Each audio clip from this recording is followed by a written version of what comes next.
Bonsoir. Ce soir, c'est Mamie qui raconte l'histoire de la petite sirène. Au fond de l'océan vit la petite sirène à la voix si pure. Ariel, fille du roi Triton, est fascinée par la vie sur terre. Une nuit, elle espionne des marins qui font une fête sur leur navire en l'honneur du prince Eric. Ariel tombe sous le charme. Mais soudain, une tempête jette Eric par-dessus bord. Elle se précipite à son secours et chante pour le ranimer, puis s'enfuit lorsqu'il revient à lui.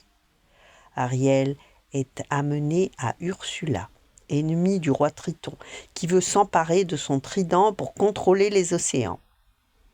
Elle lui propose un marché. En échange de ta voix, tu deviendras humaine.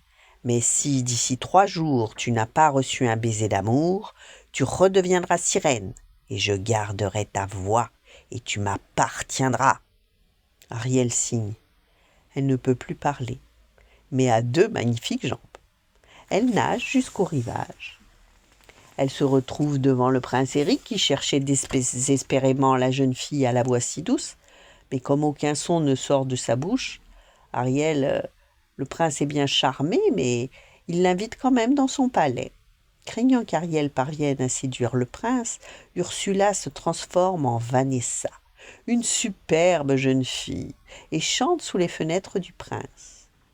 Reconnaissant la voix de celle qui lui a sauvé la vie, Eric demande Vanessa en mariage. Ariel est désespérée. Son amie, la mouette Eureka, brise le coquillage attaché au cou d'Ursula contenant la voix d'Ariel et rendant ainsi la parole à la petite sirène. Vanessa disparaît alors pour laisser place à l'affreuse Ursula. La sorcière attrape Ariel.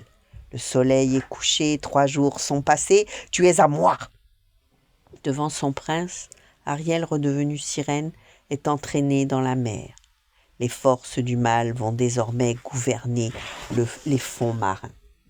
Mais c'est oublier l'amour du prince. À l'aide d'un navire, il fonce sur la sorcière et la fait sombrer dans les profondeurs à tout jamais.